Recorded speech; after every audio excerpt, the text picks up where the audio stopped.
All right, so welcome to episode number 133. This is Ron New Haven Rails. So right now I am installing the skirting on the layout. But before I show you any more footage of this, I did film other footage that covers other work that I did in the layout. So let's get started with the older footage, and then I'll bring it back up to speed of what I'm doing here. And we're going to be working on getting the track all wired up. I did start this in the last episode. But we're going to continue and hopefully finish all the feeders tonight and get this layout wired up. So let's get started. This is Ron New Haven Rails. Welcome back to the channel. If you haven't already, hit the like button, hit the subscribe button, leave a comment, and hit the bell so you can be notified when I upload more videos. Let's get started. All right, so we're at episode number 133, and we're working on the feeders right now. I did get the switch all set up. So as you saw in the last video, you saw the train running across the bridge, and it's staging over in the on this section here of the layout. Once I get done, I'm going to be running the train all through the layout, just testing everything. I'm not going to get all the track wired. The elevated track is going to have to wait till another time.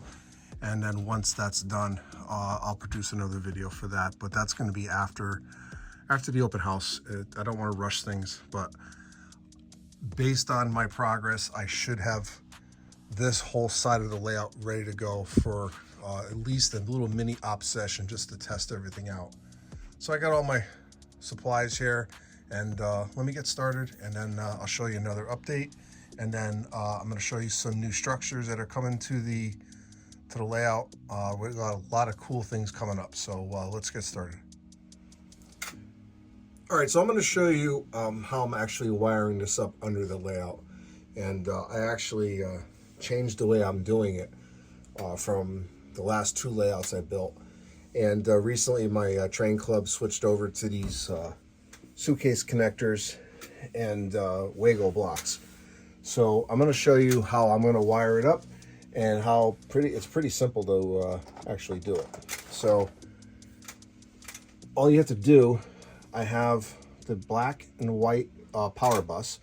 This is 14 gauge stranded. And then we have the black and white feeders coming down. And all you have to do is match the colors up. So you're gonna strip one end. And I stripped about a 1/4 inch off the wire. So you're gonna take your black power bus, wrap it in here like so. You're gonna take your 18 gauge wire, put it in there like that.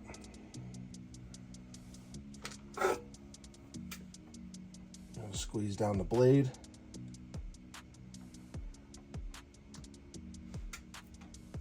Like so. And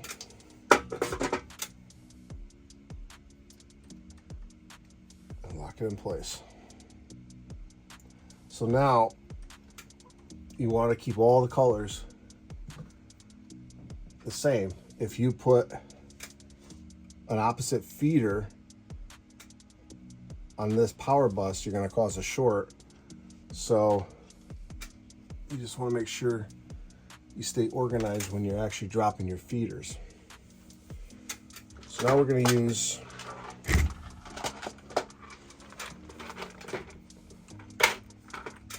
the Wago blocks. So I have 2 feeders, and I have 2 feeders, and I have 1 feeder down there, so I want a 3 block. So this is what they look like. Let's see if it's kind of hard to, but I got them on Amazon, and I actually got a whole kit of them, and they come all different sizes.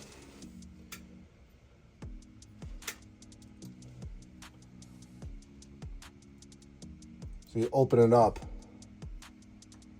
insert the wire, lock it down, just like so. And you gotta strip the ends of these.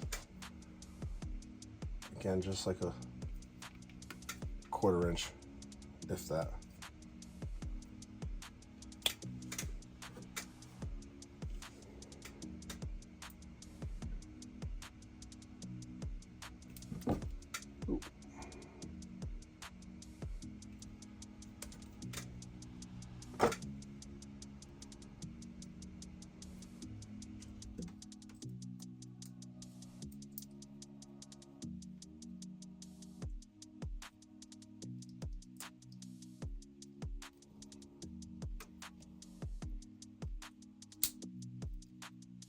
That's that.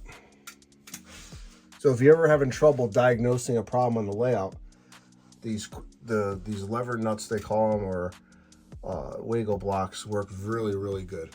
So I'm going to continue on and then run some trains. We'll be back.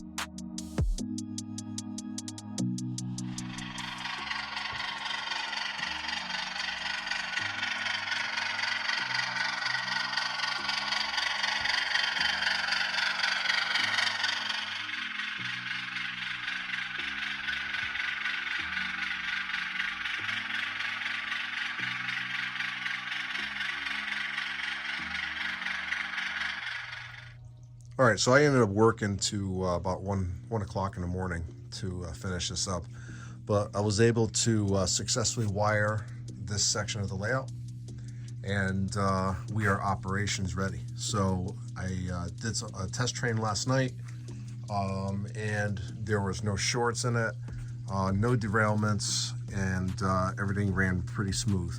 The only thing I'm gonna have to adjust is where the code 100 transitions to code 83. So what I'm going to do is I'm going to get a one of these ties, plastic ties, and then slip it under here and try to raise this up. But it did not affect any type of operations or anything. So I was able to set up this business as well, Earl's Oil, and it can accommodate 4 tanks. So I was able to wire all of this.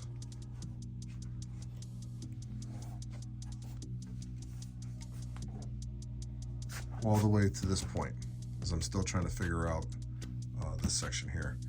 So, but the elevated track, the hill track, is also not going to be done in time, which I didn't think I was going to get done anyway, but I can't rush that. So I'm going to be using the risers from Woodland Scenics, and I'm probably going to end up with a 2.5% grade. I did some calculations, and I'm pretty sure I'm pretty spot on with that one. So I knew that wasn't going to get done in time, but it's not a big deal. So, but everything else will be operations ready. The only thing I have to do next is to cut out these sections here and then drop those in place. I also got to finish up a couple pieces of the fascia and then paint the backdrops. All right, so this area here is going to be used for primarily an industry. I'm going to have a offloading ramp here and then on one side, and then I'll be able to load from doors. And then I'm also considering putting a little siding there, maybe a little loading dock or something. I had a little bit excess track, so I figured I was going to use it as more like a team track for the industry, and also for this area that the railroad owns. And this is all freelance, but this will be like a little crew quarters here, and that's where they tie down possibly the spare locomotive. But I have to see. I was hoping to keep 2 locomotives here, so I'm gonna have to see. I may have to possibly move this down a little bit, or maybe move this up a little bit. I don't know, but I have to see if it's going to work or not. But that's pretty much it for this part of it. What I'm going to do next is I'm going to button up those small items, and then I'm going to call it a night early. I've been working on this every night for a solid month, and still not done. But I just wanted to try to get as much done as I possibly could. But so far, I'm happy that I'm at this stage. So it's good news. Looks like I will be able to have an op session for the open house. So I'm pretty excited. So let me get back to work, and then show you some more progress, but definitely getting excited. So, oh yeah, I gotta cut the holes for these panels as well. So, all right, let me get back to work, and I'll show you some more. All right, so I was able to cut out all the holes for the UTP panels. I ended up doing 4. So I'm gonna have 4 panels for this layout. And then also I started cutting out the areas where the buildings are going, and I started setting the buildings in now. Now eventually I'm gonna pull these out once more. What I wanna do is actually paint the inside where I cut, just to make sure that's all sealed up. And then I will probably just put a little bit of glue underneath just so it holds it in place, nothing crazy. But I want to take these out so I can actually do some work on them and just freshen them up a little bit. But for now, I'm actually going to get these operational and then do small repairs on them and then put them back. So I'm working on this area here. This is going to be for the coal facility. This is definitely a part I don't enjoy. It's a pain in the neck to cut out homosote, but the key is having a nice sharp blade, and just obviously if you're using a blade like this, just make sure you wear protection, because these things hurt if you get hit with them. I know for a fact, firsthand experience. So just be careful when you're using blades.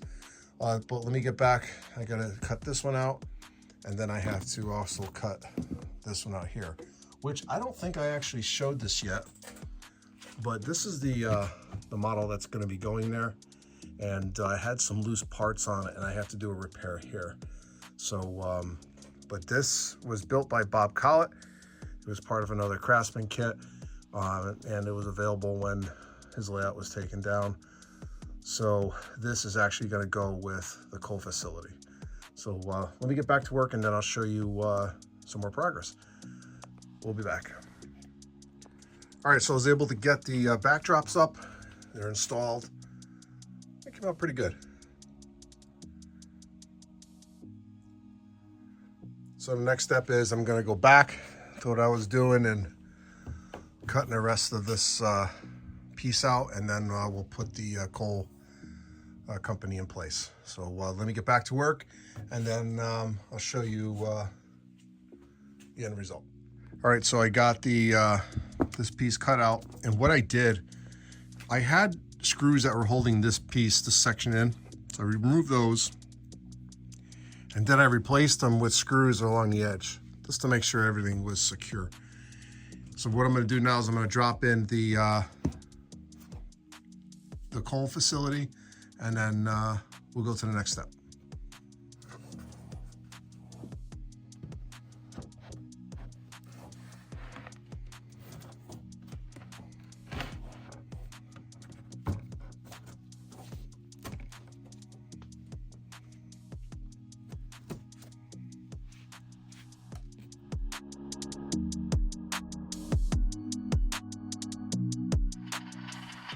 All right, so last night I painted the fascia. I had to touch it up a couple of spots, and then I was able to install the UTP panels as well.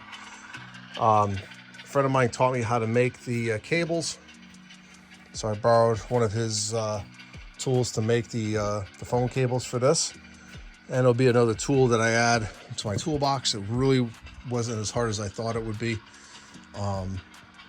but these are actually recycled from the Huntington and Hartford, and I put a total of 4 on the expansion.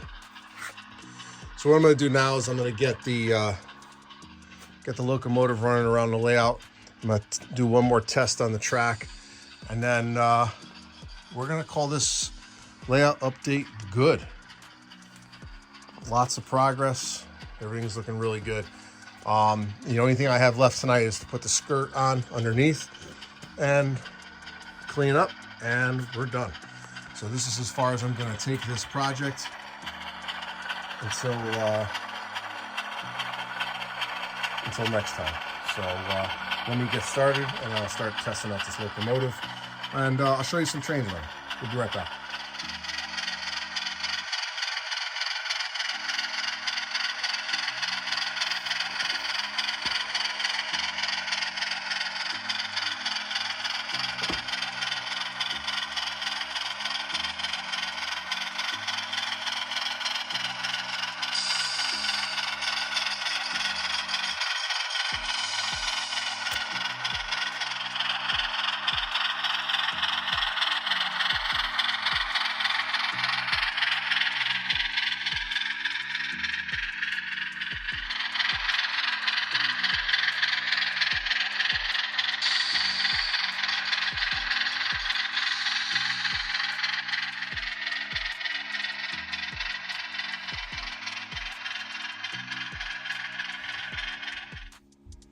All right, so I was at Joann's Fabrics before they went out of business. I bought a brand new roll of fabric for this project, but I'm definitely going to have a lot extra so I can have surplus if I have to replace any skirting for any reason. So basically what I'm doing here is just attaching the skirting, and I did the same method as in previous layout builds. I put the clothespins up, and all you do is you take wooden clothespins, get some hot glue, stick them on. It's that simple. And, the only drawback, sometimes these things fall apart when you're putting the skirting on, so you just pop it off and hot glue another one in place. So it's a very inexpensive way to attach your skirting. So let me finish doing this install, and then I'll show you the final result.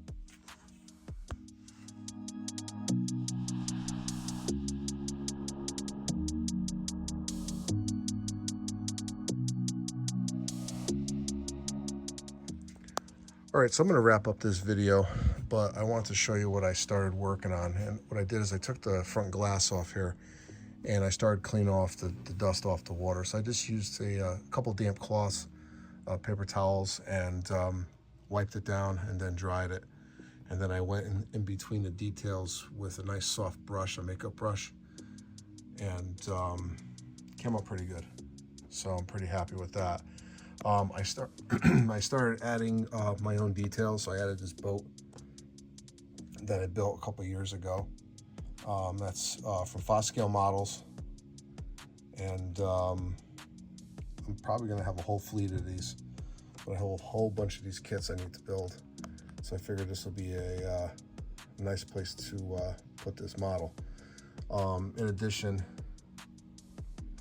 another kit from Foscale Models is this barge, this little mini barge.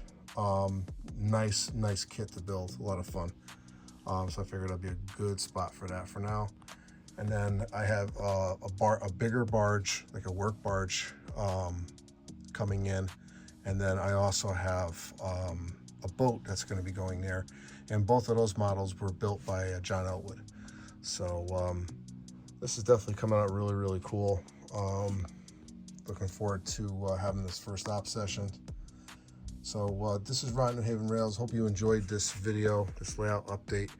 We're getting closer to my deadline, but we're gonna make it. So thanks for watching, and I'll see you at the next layout update. Don't forget to hit the like, hit the subscribe, and leave a comment. See you at the next one. Have a great night. Have a great weekend.